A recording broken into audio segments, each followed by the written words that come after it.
Hello, welcome back. Manjali biryani, chicken biryani. ചുരുക്കം ചില dishes സ്ഥലപ്പേരിൽ famous ആയിട്ടുണ്ട്. അതിൽ ചിലതാണ് അങ്കമാലി മാങ്ങാക്കറി, മാഞ്ഞാലി ചിക്കൻ ബിരിയാണി, ഹൈദരാബാദ് ചിക്കൻ ബിരിയാണി, അങ്ങനെ ചിലതൊക്കെ. ഞാൻ ഇന്ന് മാഞ്ഞാലി ബിരിയാണി ഉണ്ടാക്കുന്നത്. ആദ്യമായിട്ട് ചിക്കൻ പീസസാണ് റെഡിയാക്കുന്നത്. അതിനായി 1 കിലോ ചിക്കൻ പീസസ് ബോണോട് കൂടിയതെടുത്ത് മീഡിയം സൈസായി കട്ട് ചെയ്തെടുത്തിട്ടുണ്ട്. കഴുകി വൃത്തിയാക്കി അതിലേക്ക് 1 ടേബിൾ സ്പൂൺ മുളക് പൊടി, കാശ്മീരി ചില്ലി പൗഡർ, 1/2 ടീസ്പൂൺ മഞ്ഞൾപ്പൊടി, 1/2 ടീസ്പൂൺ ഉപ്പുപൊടി, കൂടാതെ 1 ടീസ്പൂൺ ഒരു പകുതി ലെമൺ ജ്യൂസ്, ഇത് 3 കൂടി ഇട്ട് 4 കൂടി ചേർത്ത് നന്നായി ഇളക്കി യോജിപ്പിക്കുക. വാട്ടർ കണ്ടൻറ്റ് കുറവാണെങ്കിൽ 1-2 ടേബിൾ സ്പൂൺ വെള്ളം ഒഴിച്ച് നന്നായി തിരുമ്മി യോജിപ്പിച്ച് തട്ടിപ്പൊത്തി അരമണിക്കൂർ വയ്ക്കുക. അപ്പോഴേക്കും അതിൻ്റെ ഉപ്പ് മുളകെല്ലാം പിടിച്ച് വരും. അതിനുശേഷം നമുക്ക് അടുത്ത ജോലി, ഒരു പാൻ ചൂടാക്കി അതിലേക്ക് 2 ടേബിൾ സ്പൂൺ എണ്ണ, വെളിച്ചെണ്ണയാണ് ഉപയോഗിക്കുന്നത്, വെളിച്ചെണ്ണ ഒഴിക്കുക. അതിനുശേഷം നേരത്തെ തിരുമ്മി വെച്ചിരുന്ന ചിക്കൻ പീസസ് എല്ലാം അതിലേക്ക് ഇട്ട് ഹൈ ഫ്ലെയിമിൽ 1 മിനിറ്റ് നന്നായി ഇളക്കുക. അപ്പോൾ മസാല പീസൊക്കെ നന്നായി വെളുത്ത് വരും. 1 മിനിറ്റ് നന്നായി ഇളക്കിയതിന് ശേഷം ഈ കൂട്ടിലേക്ക് നമ്മുടെ തിരുമ്മി വെച്ച പാത്രത്തിൽ 1 കപ്പ് വെള്ളം ഒഴിച്ച് അതിൽ ബാക്കിയുള്ള വെള്ളവും ഒരായിക്കുണ്ടെങ്കിൽ 1 കപ്പ് വെള്ളം കൂടി കഴുകി ഒഴിച്ച് തിളപ്പിക്കുക. ഗ്രേവി തിളച്ച് കഴിയുമ്പോൾ അടച്ച് വെച്ച് 10 മിനിറ്റ് വേവിക്കുക.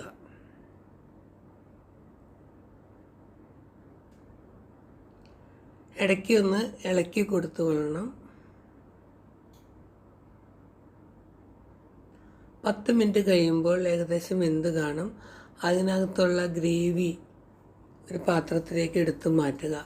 വീണ്ടും നമുക്കത് ഉപയോഗിക്കാവുന്നതാണ്. ഗ്രേവി കംപ്ലീറ്റ് തീർത്തതിന് ശേഷം ചിക്കൻ പീസസിലോട്ട് കുറച്ച് ഓയിൽ ഒഴിക്കുക. ഒരു 3 ടേബിൾ സ്പൂൺ വെളിച്ചെണ്ണ മതിയാകും. അതൊഴിച്ച് നമ്മുടെ ചിക്കൻ പീസസ് ഒന്ന് വറുക്കുക. അപ്പോൾ നമ്മുടെ ചിക്കൻ ബിരിയാണി മസാല ഒന്നും കൂടി ടേസ്റ്റായി കിട്ടും.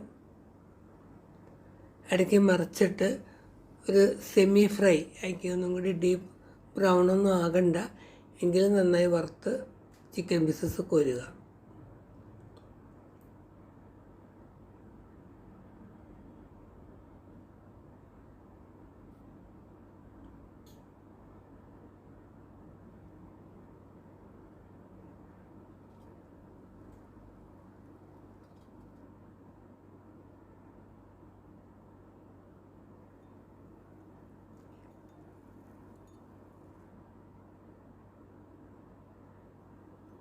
ഇപ്പോൾ ഏകദേശം മുരിഞ്ഞു തുടങ്ങിയിട്ടുണ്ട്.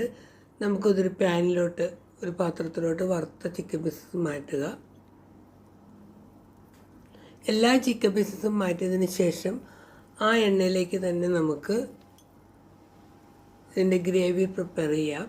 അതിനു വേണ്ടി 3 വലിയ സബോള, ചെറുതാണെങ്കിൽ 5 ചെറുതായിട്ട് അരിഞ്ഞത് ഇതിലേക്കിട്ട് നന്നായി വഴറ്റുക.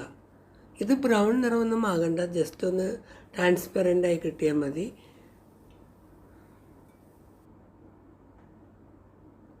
കൂടെ തന്നെ കുറച്ച് കറി ലീവ്സ് ഇതിലേക്ക് ഇടുക.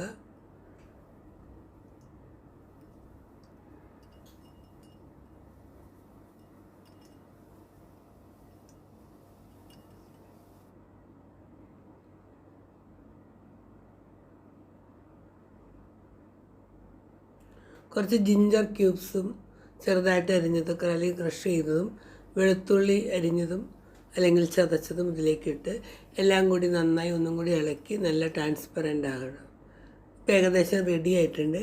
ഇനി ഈ കൂട്ടിലേക്ക് ഒരു 3 തക്കാളി, നന്നായിട്ട് പഴുത്ത തക്കാളിയും ആവശ്യത്തിന് ഉപ്പും ചേർക്കുക.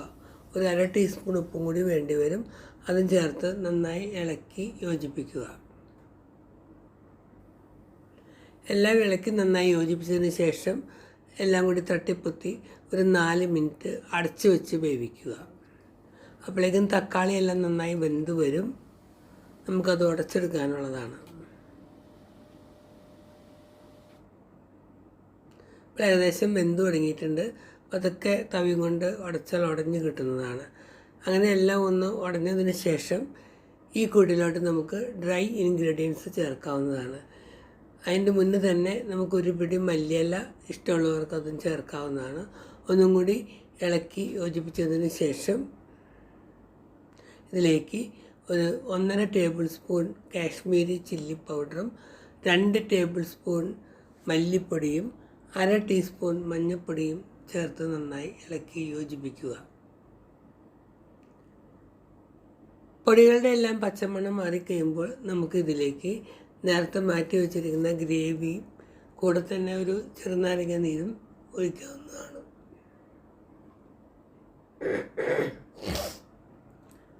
ആ ഗ്രേവി എല്ലാം ഒഴിച്ച് പോരായ്കയുണ്ടെങ്കിൽ ഒരു കപ്പ് വെള്ളം കൂടി ഒഴിച്ച് നന്നായി യോജിപ്പിക്കുക. എല്ലാം തിളച്ച് കുറുകി വരുന്ന പാകമാകുമ്പോൾ നമ്മുടെ വറുത്ത ചിക്കൻ പീസസ് ഇതിലേക്ക് ഇടുക.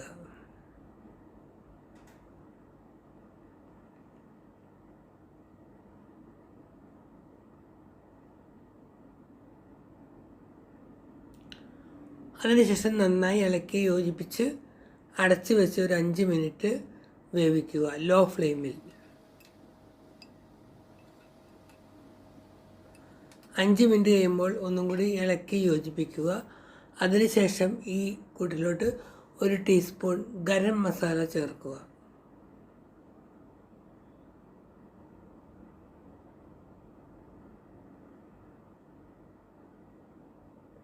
കൂടെ തന്നെ 2 ടീസ്പൂൺ നെയ്യും ചേർത്താൽ നല്ലതാണ്.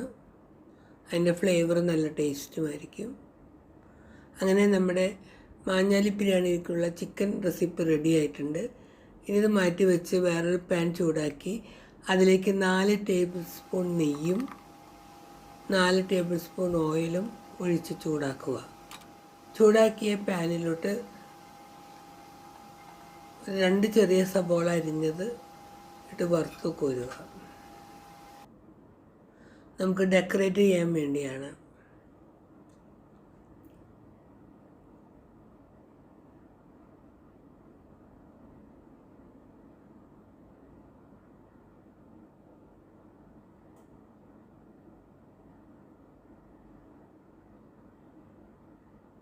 ഇപ്പോൾ ഏകദേശം വെന്ത് കഴിഞ്ഞിട്ടുണ്ട്. ഇതൊരു പാത്രത്തിലേക്ക് മാറ്റുക. പിന്നെ ഡെക്കറേറ്റ് ചെയ്യാൻ മുന്തിരിയോ കാഷ്യോ വേണമെങ്കിൽ അതും ഉടനെ തന്നെ വറുത്ത് കോരുക.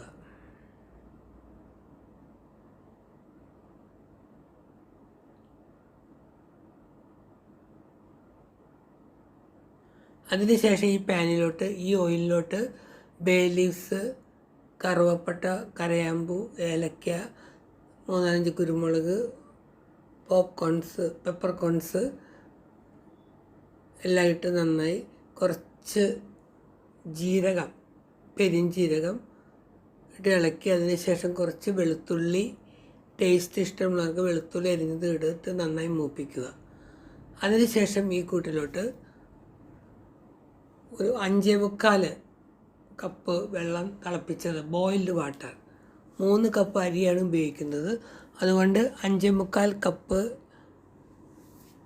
തിളച്ച വെള്ളം ഒഴിച്ച് വെള്ളം തിളയ്ക്കുന്നതിൻ്റെ കൂടെ തന്നെ ആവശ്യത്തിനുള്ള ഉപ്പ്, ഒരു 1.5 ടീസ്പൂൺ ഉപ്പും സ്വല്പം ചെറുനാരങ്ങ നീരും ഒഴിച്ചിട്ടുണ്ട്, അത് ഒട്ടിപ്പിടിക്കാതിരിക്കാൻ. അതിനുശേഷം തിളച്ചതിന് ശേഷം കുതിർത്തി അരമണിക്കൂർ കുതിർത്തി കഴുകി വാരിയെടുത്ത അരി, ഏത് അരി വേണമെങ്കിലും ഉപയോഗിക്കാം. Kaima rice, basmati rice, jeera rice, അതിട്ട് നന്നായി തിളപ്പിക്കുക. തിളച്ച് കഴിയുമ്പോൾ അടച്ച് വെച്ച് ലോ ഫ്ലെയിമിലിട്ട് 8 തൊട്ട് 9 മിനിറ്റ് വരെ വേവിക്കുക.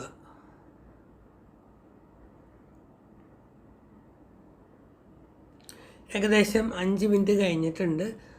അരി പകുതി വേവായിട്ടുണ്ട്. ഇനി ഒന്നും കൂടി വേവാനുണ്ട്. ഇനി ഈ കൂട്ടിലേക്ക് ഭംഗിക്ക് വേണ്ടി സ്വല്പം ക്യാരറ്റ് ഗ്രേറ്റ് ചെയ്തതും പൈനാപ്പിൾ പീസസ് ഇട്ടിട്ടുണ്ട്. ഒന്നും കൂടി ഇളക്കി യോജിപ്പിച്ച് ബാക്കിയുള്ള 4 മിനിറ്റ് അടച്ചു വെച്ച് ലോ ഫ്ലെയിമിൽ വേവിക്കുക. അരി വെന്തോ എന്ന് നോക്കണം. വെന്തില്ലെങ്കിൽ കുറച്ചും കൂടി ബോയിൽ വാട്ടർ ഒഴിക്കുക. അങ്ങനെ നമ്മുടെ അരി റെഡിയായി. ഇനി ഇത് പകർത്തി കൊടുക്കേണ്ട ഇതാണ്. ഒരു ചെറിയ പാത്രത്തിൽ നേരത്തെ വറുത്ത് വെച്ച ഉള്ളിയും അതുപോലെ തന്നെ മല്ലി ഇലയും കശുവണ്ടിയൊക്കെ വെച്ച് അതിൻ്റെ മേലെ ഈ റൈസ് പാക്ക് ചെയ്ത് ഒരു പാത്രത്തിലേക്ക് കമത്തുക. അപ്പോൾ നല്ല ഷേപ്പിൽ കിട്ടും. അതിന് ശേഷം അതിൻ്റെ സൈഡിലോട്ട് ചിക്കൻ പീസസും റൈത്തയും വെച്ച് നമുക്ക് ഡെക്കറേറ്റ് ചെയ്യാവുന്നതാണ്. അങ്ങനെ നമ്മുടെ ബിരിയാണി ശരിയായിട്ടുണ്ട്. എല്ലാവരും ട്രൈ ചെയ്ത് നോക്കാനും സബ്സ്ക്രൈബ് ചെയ്യാനും മറക്കരുത്. Thank you for watching.